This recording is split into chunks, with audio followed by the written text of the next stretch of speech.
Hello world. मेरा नाम अतुल सुभाष है। मैं तकरीबन 34 साल का हूँ। बैंगलोर में रहता हूँ। आज मैं सुसाइड कमिट करने जा रहा हूँ। तो मेरा मानना है कि अ, मुझे खुद को ही खत्म कर लेना बेस्ट है मेरे लिए, क्योंकि जो मैं पैसे कमा रहा हूँ उसी से मैं अपने दुश्मन को बलवान बना रहा हूँ। वही पैसे मुझे ही बर्बाद करने के लिए यूज हो रहे हैं, और ये साइकिल बढ़ता ही रहेगा, है ना। मेरे ही टैक्सेस के पैसे से ये कोर्ट, ये पुलिस सिस्टम मुझे और मेरी फैमिली को और बाकी लोगों को भी हैरास करेगा, जो अच्छे लोग हैं। तो जो सप्लाई है वैल्यू का, उसी को खत्म कर देना चाहिए।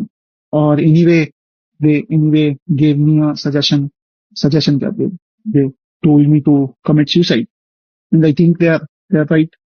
That's the right solution what they have suggested me. So I am gonna कि मेरी मेरे मरे हुए शरीर के आसपास मेरी पत्नी या उसका परिवार की तरफ से कोई नहीं आना चाहिए। तीसरा, मेरा अस्थि विसर्जन तब तक नहीं होना चाहिए जब तक मेरे हरासर्स को पनिशमेंट नहीं मिलता है। तो मेरा अस्थि विसर्जन ना हो। अगर इतने सारी चीजें, एविडेंस और सब कुछ होने के बाद भी अगर कोर्ट, ये जज और मेरे बाकी के हरासर्स को पनिशमेंट नहीं देती है और बरी कर देती है, तो मेरा जो अस्थि है वहीं कोर्ट के बाहर किसी गटर में बहा देना चाहिए, ताकि मैं ये जान जाऊं हमेशा हमेशा के लिए, मैं ये अपना लेसन सीखता रहूं कि इस देश में क्या वैल्यू है एक लाइफ की। तो ये एक है। और मैं अपने माँ बाप, भाई से अलग से उनसे बात करूंगा लिख कर। हो सके तो माफ करना, जिस उम्र में मुझे अपने मम्मी पापा का सहारा बनना था, उस उम्र में उन्हें हमेशा के लिए दुख देके जा रहा हूँ ऐसा। तो सॉरी। और बाकी आप लोग जो देख रहे हैं, सब आपका कल्याण हो। Thank you. हुआ क्या था? मार्च के महीना में वो गया था। मार्च के महीना के बाद जब आया ना, तो कहा कि पापा वहाँ का जो मीडिएशन का जो जज है, चाहे जो भी लोग है, वकील है चाहे जज है, जो भी है, वो वहाँ की कानून व्यवस्था जो लॉ है अपने भारत का, उस लॉ से नहीं चलता है। लोग उस लॉ को मानता ही नहीं है।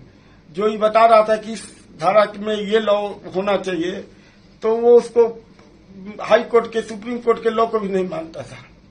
क्या बोले थे आपके बेटा आपको? उनको हो क्या रहा था? उनको कुछ नहीं। उनको तो 40 बार बेंगलोर, कम से कम 40 बार गया होगा बेंगलोर से जौनपुर। और माने इतनी धारा उस पर, एक खत्म हो जाता था केस तो दूसरा लगा देती थी। इस बात के कारण जो है तो भीतर से फ्रस्ट्रेट था, लेकिन हम लोग को महसूस नहीं होने दिया कि क्या है नहीं है।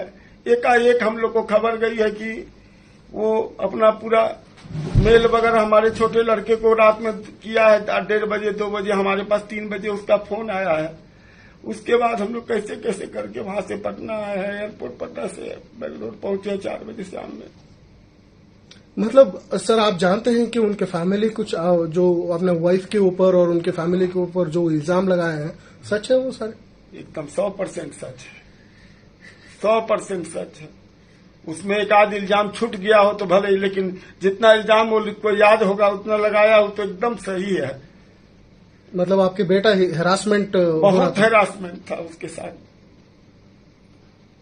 हमारी वाइफ 4 महीना रही है, इसको डायबिटीज नहीं थी। वहां के टेंशन को देख के वो देखती थी, वहां की जो स्थिति है उसको देख करके इसको डायबिटीज हो गई। मतलब आपके बेटे के अतुल के साथ रहती थी? हाँ, नहीं गई थी, उसको प्रेग्नेंट थी, तो हमारी वाइफ को हमने भेजा था। अकेले हम रहते थे वहां बिहार में, इसको भेजा था कि वहां पर मदद करना है बहू की। वहां का जो देखती थी ना, उसका जो आचार विचार, इसको देख करके थोड़ा सा इसको भी बहुत टेंशन होता था, लेकिन बोलती नहीं थी।